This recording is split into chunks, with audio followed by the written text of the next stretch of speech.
Hi, I'm Steve Brady. I am the Executive Director here at the Covation Center, and I wanted to take some time to talk to you about 10 of what I think are some of the best business books for small businesses, for micro businesses, for those of us with 10 employees, 5 employees, or even less. So I want to start with the very first one, Made to Stick. Made to Stick was written by Chip and Dan Heath. They're brothers that are kind of academics as well, and they tackle the challenge of getting your message, your product or service's idea to stick with your potential customers. And so they talk about things like keeping it simple, have the message be somewhat unexpected, have it be concrete, have it be credible. Now, why is this important? Well, a lot of times we have a product that people find out about, but they don't need it right away. And so what this book talks about is how do you make the message about your product stick. Notice they have duct tape on the cover, which we all know sticks really well. It helps your message stick so that when somebody needs your product, you're the first thing that comes to mind. It was a great read when I first sat down to do it, and it's a great read now, and well, you can tell it's kind of an old book. I got it at Barnes & Noble. As you build out your business, one of the ones we tend to talk about through our cohort program, through our master class that we have for small businesses, is business model generation. This particular book talks about 7 key elements plus 2 fundamental issues that all businesses need to understand about themselves. That includes understanding your customer segmentation, understanding the value proposition, knowing who your customers and stakeholders are. They're not the same thing. Knowing where your key financial resources are, and how you handle your cost structure. It's all contained in here with a simple model or a canvas that you then design out. And they even talk about a number of different types of businesses, and they lay out what those businesses look like as they go through how to build out that particular model for you and what's important for your business compared to others. A great book for understanding the structure of your business, whether you're creating a new one and starting now, or you want to better understand what you've been doing and how you can do it better. The next book, Value Proposition Design. You can tell from the layout of the book, it's pretty much by the same people that just did that other book.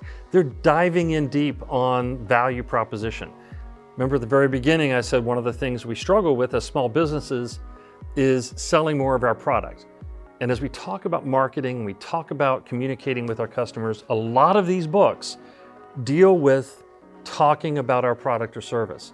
This one really helps you understand through yet another canvas, through yet another design, all the different ways that we can talk about the wants, what we used to call the wants, needs, and fears. They have a different way of structuring it here, and how you meet those wants, needs, and fears with your service or your product, with experiences, with the value that you provide, and the different types of things you do for satisfying that. Now, you'll see they also use sticky notes in here as they step you through the 2 parts of their model, and they give you more examples of other businesses that have followed the same suit. And I'll tell you, when you look at this value proposition design, what they're trying to keep you from having is bad value proposition design. They want you to understand the value proposition and how your customers place value on what you do. This gets to another one.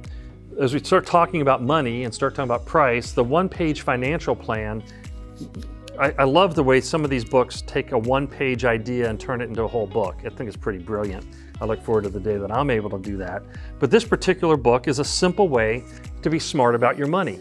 Now, a lot of times I'll tie this in with Dave Ramsey's Financial Peace University or the Total Money Makeover, some of those sorts of things.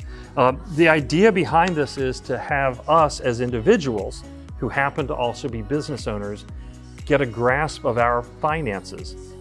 Here's a bonus tip for this one. If you have a business, you also have personal finances, don't have the same bank account, don't have the same financial management. Your business finances, no matter how small your business, should be separate from your personal finances. Here's a note from somebody that we've worked with that left this note that says, there's a lot to like about this book, and I really appreciated the author's focus on simplicity and on flexibility of your plan based on who you are and what's important to you. So this is another one of these great books, and like I said, whether it's your business finances or personal finances, this is a great way to get your handle on it, especially if you're a small business. I've liked this book all the way back when he didn't have the line through on the title. Seth Godin wrote this book, All Marketers Are Liars, and he changed it to All Marketers Are Storytellers. Now, why did he do that? We don't like being called liars. We'll start with that. Do you want to be told you're a liar about something? The answer is no, but he highlights in this really small book, very powerfully, the idea that we need to tell stories about our product. And if we do that right, our customers believe that story, our customers internalize that story, and then our customers will use that story to help them drive the product that they purchase or the service that they purchase from us. Have you ever found yourself buying into the whole story of Disney? Doesn't necessarily mean it's a lie, but it does mean that it's a story. And so we want to learn how to tell the story so it resonates best with our customers. We're going to come back to this concept in about 3 books. I thought it'd be fun to follow that one up, All Marketers Are Liars, with this one, Beyond the Lemonade Stand. This book is out of print, although we will try to put a link to all of these books in the comment section below so that you can go and find where you maybe can order some of these books in the used edition, in particular for this one. But Beyond the Lemonade Stand is 14 undergraduate entrepreneurs tell their stories about ethics in business. We have this book here and we share various aspects of this book with the businesses we talk to, not to tell people how to be ethical. It's not our place to tell you what your ethics should be, but this book explains the concepts and the processes we have to go through to make sure that our business aligns with our ethical principles and we are true to ourselves and our ethics in what we do with our business. Your ethics and my ethics might be different. Notice that's not a value judgment. They're different. This book helps you see how other people have talked about their ethics and how they work through that. Now, occasionally, a small business says, I'm so small, I don't need to be doing these things. I don't need a strategy. I don't need a vision statement. Au contraire, mon frere. But it's good for us to stop and think for a brief moment, can we be successful as a tiny business? This book, The Magic of Tiny Business, You Don't Have to Go Big to Make a Great Living, is a really good book for helping you understand how you can have a successful, tiny business. What do you need to have to make your business be successful? Do you want to be franchised? Do you want to be growing it and on every street corner across middle America or all of America? Probably not, but if you do, that's awesome. You might be the next Auntie Anne's pretzel shop. But the idea behind this is to say, think about what you want to be as a tiny business and how do you get there. Powerful book. And so Seth Godin, who wrote All Marketers Are Storytellers, actually comments on the back of this one, a powerful book, Tiny is Mighty. Sharon Rowe's simple shift in thinking is a profound idea, precisely what we need to hear. If you're a tiny business or a small business, or even if you're not, let's be honest, this is a great concept, great book on concepts for you, for your business. Let's go back to telling a story. One of my all-time favorite books that we give to businesses that are going through our masterclass program, we give books as part of this program, is this one, Building a Story Brand. Donald Miller's Building a Story Brand book. He talks about the 7 key elements in successful storytelling. And when he talks about those, he uses Star Wars as an example and other narratives, other stories, other epic stories that we've bought into. But he talks about all the different elements that go into making that a great story. I want to highlight one of them from here. I just talked about this last night in a group from Corning, New York, as we were having a virtual conversation and kind of a roundtable discussion. He talks about the fact that our customers are our heroes. They're the heroes of our story. When we make ourselves the hero of the story, it's about us. I don't know about you, but you probably don't want to buy something that's about me. You probably want to buy something that's about you. That's why I recommend this book to you for your business. You're the hero of this story. If you're watching this, it's because you want to grow your business, and we just want to help be that guide, the guide because your customer is the hero of the story. He talks about that and all the other elements that make a successful story. Ties in very, very nicely with Seth Godin's book, All Marketers Are Storytellers. Let's go back to talking about money for a brief moment. Remember at the beginning I said you want to sell more product and you want to make more money. One of the challenges we face as small businesses is the notion that profit is bad. I don't know about you guys, but I don't want any of us to think having more money at the end of the day is a bad idea. That's the definition of profit. I have more money now than I did when I started after I pay all my bills. Because honestly, when I walk away from my business, when you walk away from your business, you're gonna wanna put food on the table for your family or for yourself. You're gonna wanna pay for gas for your car. Hopefully you have a paid off car, right? Because you've gone through some of the other things we haven't talked about, but you want to put gas in the car, you want to pay your rent or pay your mortgage, have a roof over your head, pay for your heat, pay for your air conditioning. This book talks about the importance of how to put profit first in your business and the different ways to do that. Talks about different bank accounts. And I got to tell you, it's not me talking to this.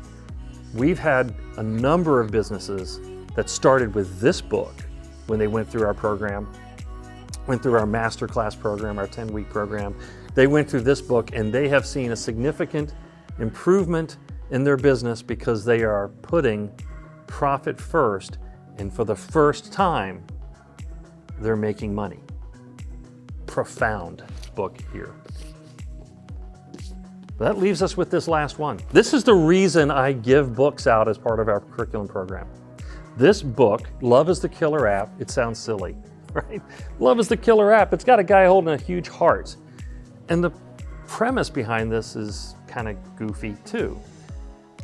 Tim Sanders wrote this a number of years ago.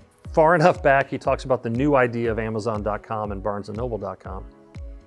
But he talks about the fact that we don't want to be mad dogs. We don't want to be those crazy mad dogs at work, constantly arguing and fighting to get ahead. We want to be love cats. I know, seems hokey. But the idea behind this is we want to build relationships on valuable things like knowledge, like having connections with people that can bring value to other people, making those connections and then stepping away. This book helps you understand how you can be a better connector, a better friend, a better business partner by providing value in those relationships and not just being the guy with the cool jokes at the water cooler or the gal with the cool jokes at the water cooler. And in here, Tim Sanders talks about the way you develop the knowledge that you can share is by reading books. That's why he talks about Amazon.com. You get books. Now he talks about the tangible nature of holding something big, something substantial, but the important point behind it is the value of digging deep, having a full course meal into ideas, understanding what you get out of those ideas. It's more than just an article that covers maybe 3 topics that you read and then move on. He refers to articles as nice, maybe appetizers, or maybe dessert, or for some articles, maybe candy. He says, read books and then share books like we're doing now, talking about the books I put value on, like we do in our masterclass program, giving a number of these books to the people going through the program as just part of the program. So you can dig deep, just have these rich, full course meals and ideas so that your business can be far more successful, even if you're successful today. Well, there you go. These are 10 books that I believe can really help you think about and change your business for the better. And like I said, we're gonna have the link information for the books in the section below. Feel free to go in there, click the books, let us know what you think of the books we've talked about. And let us know in the comment section which books you would like us to talk about next time. Who knows? I probably haven't read them, and I would really love to read them based on your suggestion. Thank you for watching all the way to this point in the video, and I look forward to talking to you again soon.